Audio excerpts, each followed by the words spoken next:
The rescue. The night sky above the alien colony was filled with red smoke and distant thunder. The ground trembled under the weight of explosions as war spread across the edges of the galaxy. Among the chaos, the small and peaceful race known as the Sorari moved quickly through the burning ruins of their village. They were not warriors. They had never raised weapons against stronger empires. Their hands were made for farming, for healing, and for building small homes, not for fighting. And yet on this night, they would make a choice that would change the fate of the stars. A group of Sorari stumbled through a collapsed building, searching for survivors.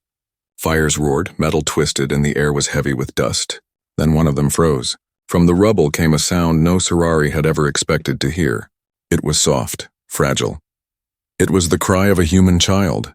The Sorari leader, an older figure with pale skin and trembling hands, pushed aside the broken stones. There, wrapped in torn cloth, was a human infant. Its tiny face was stained with ash. Its small hands reached out, weak and helpless. The Sorari looked at one another in silence. Everyone knew what this meant. To shelter a human was to invite danger. To protect a human was to invite war. For centuries, stories had spread across the galaxy about humanity. Tales of their strength, their fury, and their merciless protection of their own. Empires whispered of fleets that moved like storms, of battles that turned planets into ashes. And all of it for the sake of family, for the sake of their kind. Every alien knew this truth. If even one human life was threatened, Earth would move heaven and stars to answer. The Sorari should have turned away. They should have left the child to fate. It was the safe choice, the logical choice. But as the infant's cries grew weaker, something else stirred in their hearts. They saw not a symbol of danger, but a life too innocent to abandon. The leader lifted the child carefully into their arms, feeling the warmth of its tiny body against the cold night air. The Sorari had no plan, no protection, only a decision. And in that moment they chose, hide it. The leader whispered, "We will keep it safe." The others hesitated. Some argued that the council would punish them. Others feared that raiders would discover the secret. But the leader's voice did not waver. "If this child dies, we will never forgive ourselves." So the Sorari carried the human infant deep into their shelters. They fed it, wrapped it in their soft, woven blankets, and whispered lullabies in a language the child could not understand. The sound of war echoed outside, but within those walls, the colony guarded a secret brighter than fire. Days turned into weeks. Enemy patrols swept through the skies, searching for survivors and stolen goods. Soldiers knocked on doors, their sharp eyes scanning every room. But the Sorari hid the child in silence, never speaking a word of it beyond their trusted circle. Each time the soldiers came close, hearts pounded, fear clawed at their throats, and yet they did not give the child away. At night, when the stars returned to their quiet glow, the Sorari leader would sit by the crib they had built from scraps of wood. They would watch the child sleep, its chest rising and falling with fragile breaths. And though the leader did not understand human words, they understood something far greater. This child was not just human. It was hope, but whispers spread. Neighbors began to notice the sounds of soft cries. Strangers began to ask why food supplies were running lower than usual. The Sorari realized that secrets could not be hidden forever. Somewhere someone would betray them. Somewhere the truth would leak into the ears of the wrong people. And yet they continued, for the Sorari were changing. The longer they cared for the child, the stronger their resolve became. Fear was replaced with determination. Weakness was replaced with courage. For the first time in their history, they were ready to risk everything. Not for wealth, not for power, but for life itself. One night, as the leader carried the child through the shadows, a voice broke the silence. "You know what this means, do you not?" asked a young Sorari guard. The leader looked down at the baby in their arms, then up at the guard. Their eyes burned with something fierce. "Yes," the leader said softly. "It means Earth will know." The guard shivered at those words. Everyone in the galaxy knew what it meant for Earth to know. It meant fleets would rise from hidden docks. It meant war machines would awaken. It meant the quiet colony of the Sorari was no longer just a village.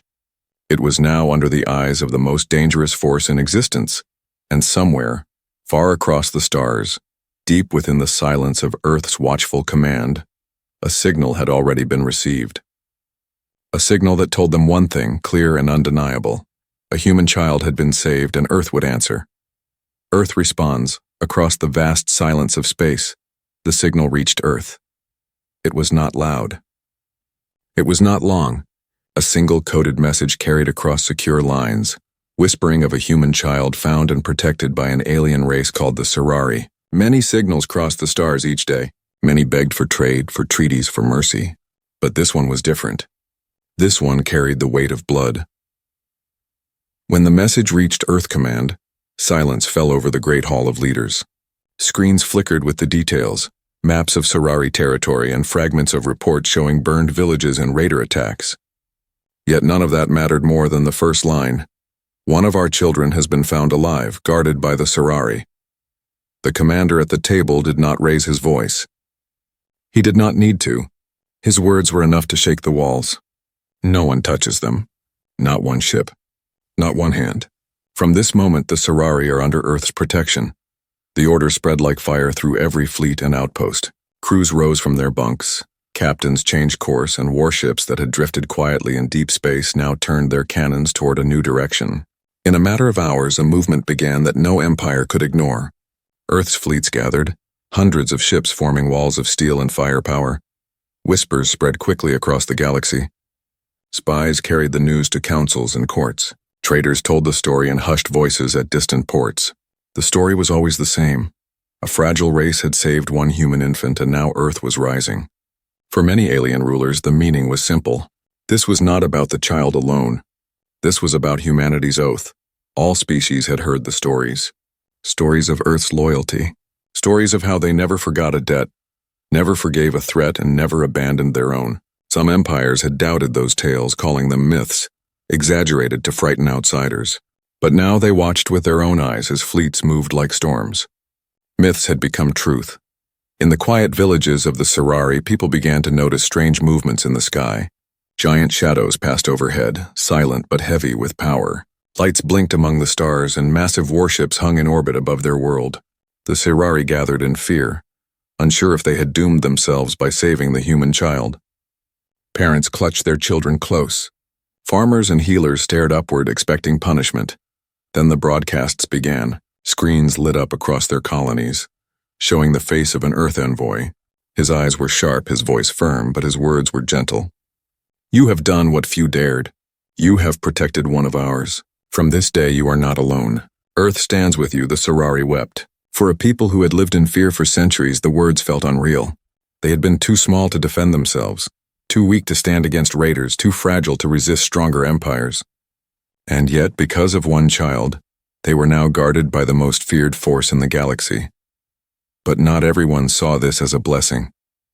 In the halls of the Galactic Council, anger spread like poison. Representatives of rival empires shouted across the chamber, demanding answers.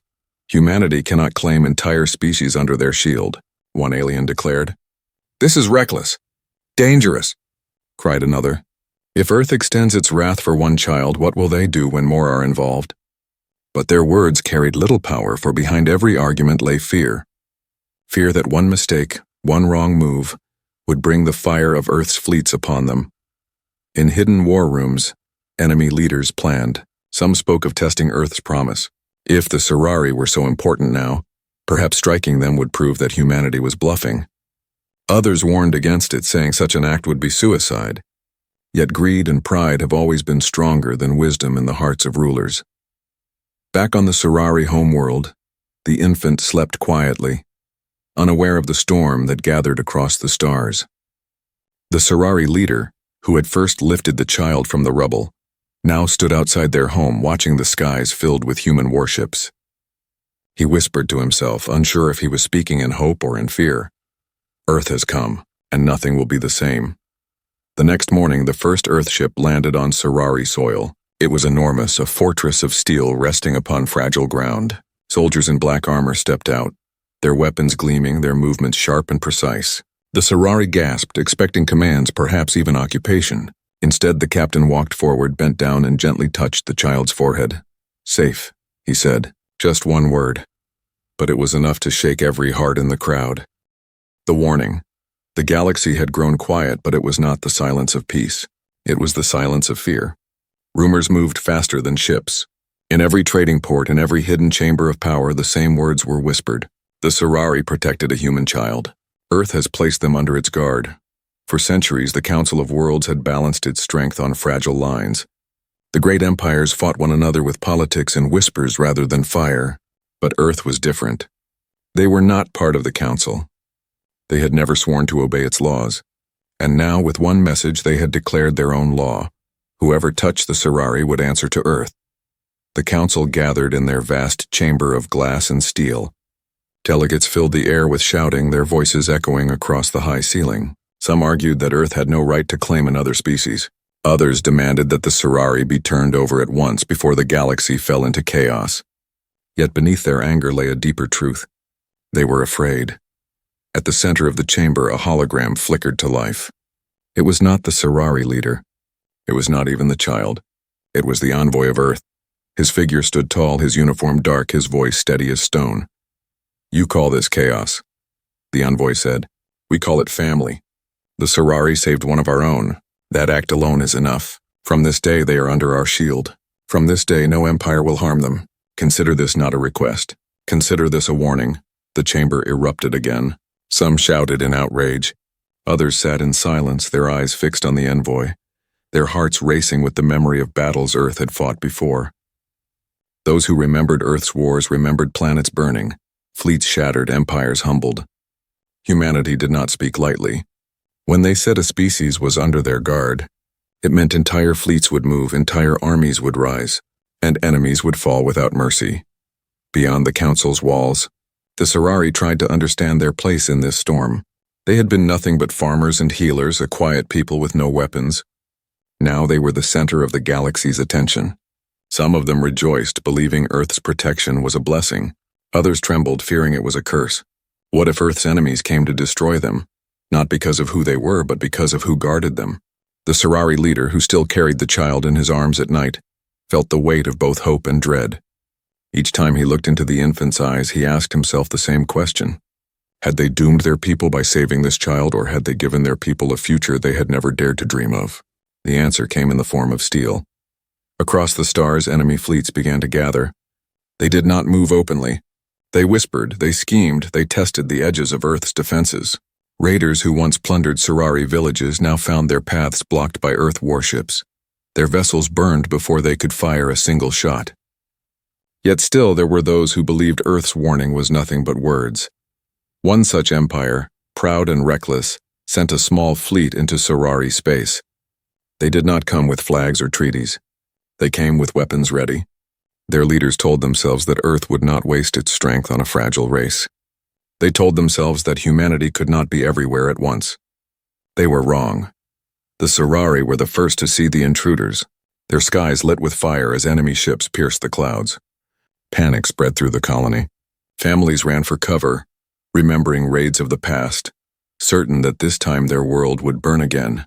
The leader held the child close, his heart breaking as he whispered, "We cannot protect you, not against this." But then the ground trembled with a new sound. The sky split apart as massive Earth warships descended like shadows from the heavens. Cannons glowed, shields roared, and the invaders froze as the dark shapes of human battleships surrounded them from every side. A single message was broadcast on every channel. The same envoy's voice, cold and unshaken. "This is your first and last warning. Leave Sorari space now. If you return, there will be nothing left of you to return to." The enemy fled. Not a single shot was fired. Humanity had made its point without spilling blood. The Sorari, who had once hidden in caves and prayed for mercy, now stood under a shield stronger than any they had imagined. But the warning was not only for that one empire. It was for all. The galaxy had heard it. The galaxy understood.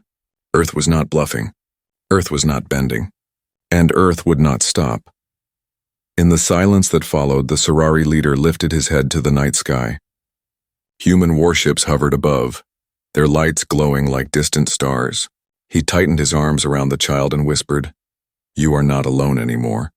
None of us are." But far away in secret halls and hidden war rooms, plans were already forming. The Council's warning had been answered with Earth's warning. Now the question remained, who would test it again? And when they did, would the galaxy survive the answer? The trial by fire. The warning should have been enough. Across the galaxy, rulers whispered in fear. Fleets shifted their routes and merchants avoided Serari space altogether. Yet fear alone never silenced ambition. Somewhere in the hidden halls of the Keith Dominion, pride burned brighter than reason. They were an empire of iron and cruelty, known for crushing weaker worlds without mercy. And when they heard of Earth's shield over the Serari, they laughed. They are farmers, the Keth commander sneered. They are not worth fleets and wars. Humanity is bluffing. They cannot watch every star. If the Serari think they are safe, let us remind them how fragile their kind truly is. And so, in the black silence between suns, the Dominion gathered its ships. Dozens at first, then hundreds. Long blades of metal, engines glowing with venomous light, moved together as one. Their target was simple, the Serari homeworld. Their purpose was simpler, to strike, to destroy, and to prove Earth's words empty.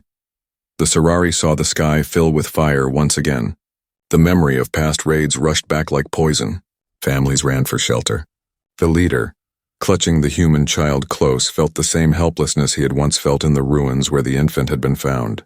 Could even Earth stand against this storm? Could even Earth protect them from so many? The answer came with thunder. From the far edge of the system, the void tore open. One by one, massive human warships slipped from jump space. Their hulls were black steel, their cannons brighter than suns. The Dominion fleet slowed, their formation breaking for the first time. They had expected resistance. They had not expected this. Earth's flagship led the way, a titan of iron that blotted out the stars. Its weapons locked on, its engines roared, and its captain spoke a single line across the system.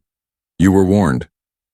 The first blast lit the void like dawn. Beams of pure energy cut through Dominion cruisers, tearing them apart as though they were paper.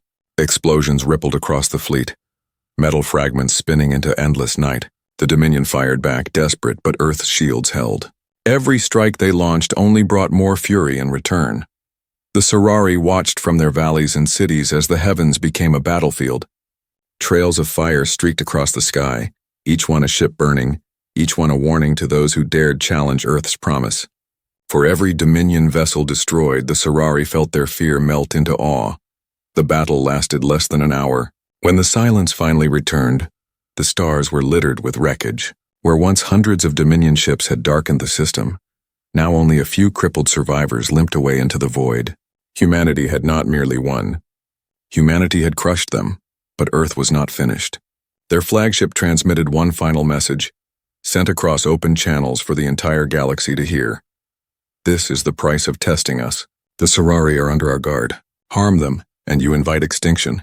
Remember this battle. Remember what you saw. It will happen again if you force our hand. Every empire received the transmission. Every council chamber fell silent. The lesson was carved into the stars. Earth's warnings were not threats. They were promises, and promises would be kept, no matter the cost. On the Serari homeworld, the people emerged from hiding to see human soldiers walking their streets. They were not conquerors. They carried no chains, built no prisons.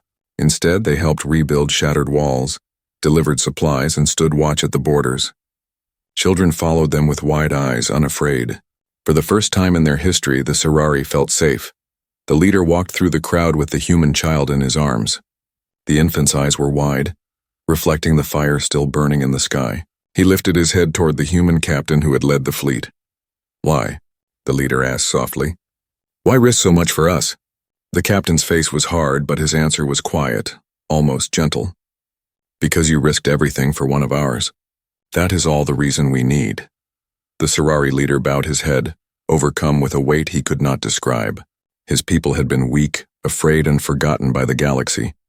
But now they had a shield stronger than any empire, forged not from treaties or trade, but from the simple act of protecting a child. Far away, in the dark halls of broken Dominion ships, survivors swore revenge. They would rebuild. They would not forget the humiliation. And though they feared Earth, their hatred burned hotter than fear. And in other empires, rulers gathered in silence, asking themselves questions that had no easy answers. If the Serari could gain Earth's shield through one act of kindness, what would happen if other species did the same? Would entire empires throw themselves at humanity's feet for protection? And if so, would Earth rise as a guardian of the galaxy or its ruler? The questions hung like shadows, stretching long and heavy. For now the galaxy trembled. For now no one dared test Earth again. But shadows do not stay quiet forever. Somewhere another storm was already rising, and the Serari, cradling the child that had changed their fate, could only pray that Earth's fire would not one day consume the galaxy itself. The Oath, the wreckage of the Dominion fleet, drifted silently through the void, broken ships spinning like bones of giants. Across the galaxy, every council, every ruler, and every smuggler had seen the flames. Earth's message was no longer carried by whispers. It was carved into the stars. No one touches the Serari. No one touches humanity's family. On the Serari homeworld, dawn broke slowly. Smoke still rose from the forests where debris had fallen. Human soldiers stood guard along the villages, their armor black against the rising light. The Serari, once too fearful to raise their eyes to the skies, now walked openly beneath the shadow of Earth's ships. Their fear had not vanished, but it had been replaced by something new, a fragile belief that perhaps the galaxy no longer saw them as prey. The leader of the Serari carried the human child through the streets.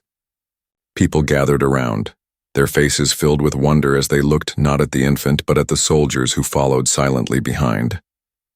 Mothers clutched their own children closer, whispering to them that because of this small life, the Serari had been reborn. That night, in a great hall built from stone and wood, the Serari elders gathered with Earth's commanders. The air was thick with smoke from the hearth, and the cries of children drifted faintly from the village outside. The Serari leader placed the infant on a woven blanket in the center of the room and turned to the human envoy. "We are grateful," he said. His voice trembled with the weight of centuries of fear. "But we are also afraid. We are weak and the galaxy is cruel. How long can you protect us before the fires return?" The envoy's face was unreadable.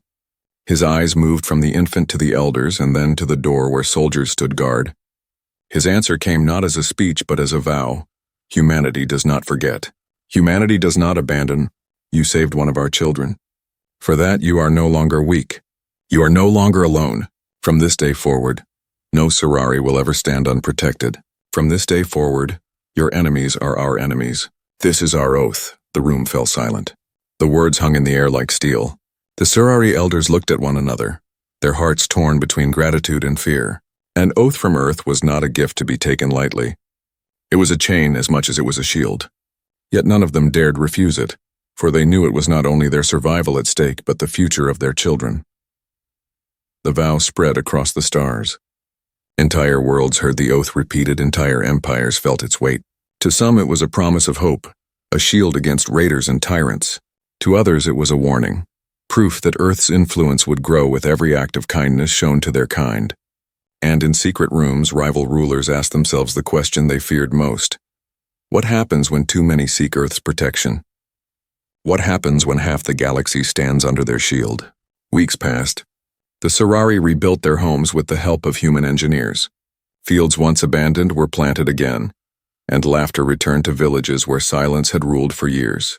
Children played in the shadow of Earth's ships, their games filled with courage they had never known before. Yet in the quiet of night, the Serari leader often stood alone at the edge of the fields looking up at the stars. He thought of the Dominion's shattered fleet. He thought of the whispers of other empires plotting in the dark. He thought of the child sleeping peacefully under his roof, unaware of the storms it had called down upon the galaxy. One evening, as he watched the sky, a human captain joined him. They stood side by side in silence until the leader spoke. "You say we are family now. But what if your enemies are too many? What if one day the galaxy rises against you?" The captain's gaze remained fixed on the heavens. "Then the galaxy will learn what it means to face Earth. We are not afraid of their numbers. We are not afraid of their power. We have something stronger." The leader turned to him, curious. "What is stronger than fleets and armies?" The captain's voice was low, but his words were certain. "Loyalty. You gave us your trust when you had nothing. You sheltered a child when you had every reason to turn away. That loyalty is worth more than ships. It is what binds us. It is what makes us unstoppable." The Serari leader lowered his eyes, holding the truth of those words close. For the first time in his life, he believed his people were no longer doomed to suffer in silence. For the first time he believed they had a future. Far away in the ruins of the Dominion, survivors rebuilt in shadow. Their hatred grew like fire, their vows of vengeance louder each day. And across the wider galaxy, other empires plotted, watching carefully, weighing choices. Some wondered if they should seek Earth's shield themselves. Others sharpened their knives, waiting for the moment to strike. But for now, the Sorari slept safely under the stars. For now, a child's quiet breath was guarded by fleets and armies. And in every corner of the galaxy, the lesson was whispered like a warning, like a prayer. They saved one human child. And Earth vowed to defend an entire species. And in that vow, the galaxy itself had been forever changed.